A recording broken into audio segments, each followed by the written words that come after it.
E Camila, me diz uma coisa, entrando nessa área do transtorno alimentar, quando chega um paciente, né, até a clínica e tal, para você atender, você consegue identificar rapidamente se a pessoa tem o transtorno alimentar? Como que você identifica?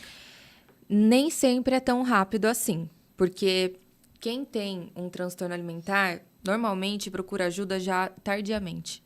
É muito difícil você ver um paciente que, assim, logo, primeiro que a pessoa demora a perceber que ela tem um transtorno. Aí ela demora a aceitar que ela tem um transtorno. Normalmente, quem a leva ao profissional é a família, Família. que consegue ver de fora. Por isso que é tão importante a gente ter pessoas para nos olharmos, né? Olhar a gente de fora. De fora, com Então, certeza. vai mais ou menos nessa mesma linha de raciocínio. Então, assim, normalmente, você tem que deixar esse paciente muito próximo a você, muito à vontade, para ele ir soltando alguns tipos de comportamento, tá? E aí você tem que ter muito manejo. Então, assim, pensando nisso, até o meu consultório eu mudei. Então, no meu consultório não tem mesa. No meu consultório você tem cadeiras.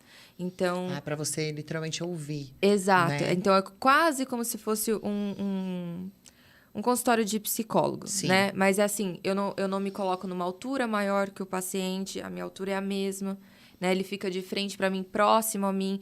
Por vezes eu sento do lado dele, né? Então, eu preciso trazer muita confiança desse paciente, porque normalmente pacientes assim têm várias manias persecutórias, por exemplo. Eles são muito desconfiados, têm muitas inseguranças, porque os transtornos acontecem muito pela essa autodesvalorização, que pode vir de vários lugares, né?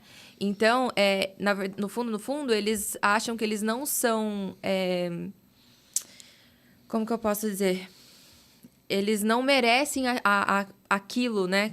Eles não merecem ter um corpo melhor, ou comer, ou...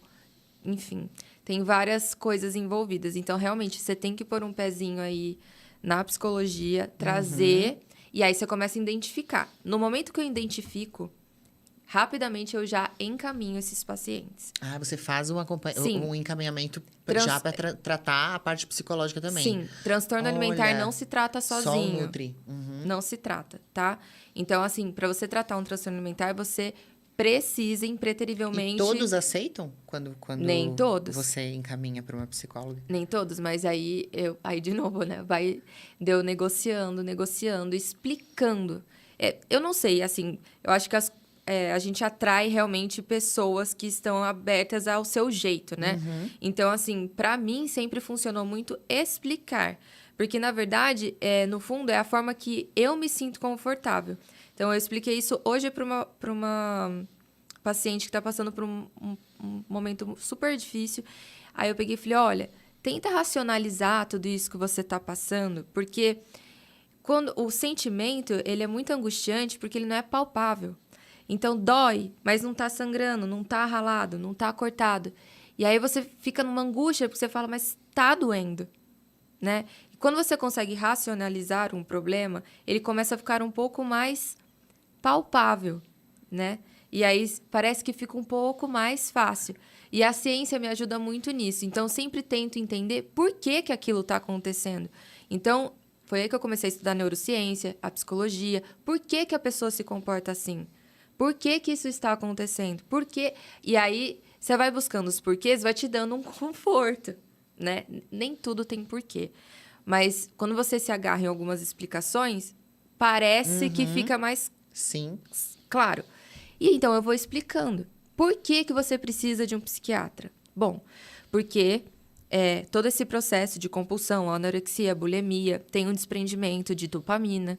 Então, o seu cérebro também é um órgão. Isso é uma grande besteira, né? Ter preconceito em tratar um órgão como qualquer outro. Então, se você tivesse com um problema no estômago, você iria no gastro. Se você tivesse com um problema de pele, você iria na dermato. Se você está com um problema na sua função cerebral, você tem que ir ao psiquiatra. Simples assim. Não precisa florear. Entende? Sim. E aí Aí a pessoa fala, Então, se você está tendo um problema no seu comportamento, você tem que pedir ajuda para quem estuda comportamento. Quem estuda comportamento? Psicólogos. Então, você vai lá procurar um psicólogo. Não é porque você é doido. É porque você tá com uma disfunção no comportamento. Se fosse disfunção no estômago, de novo, ia no gastro. Entende como quando Sim. você racionaliza, a coisa fica um pouco mais palpável? Sim. Mais Então, aceitável, mais né? aceitável. É, verdade. Você não tá com dificuldade de comer? Você veio aqui, não veio? Então, eu vou te ajudar, porque eu estudei para isso.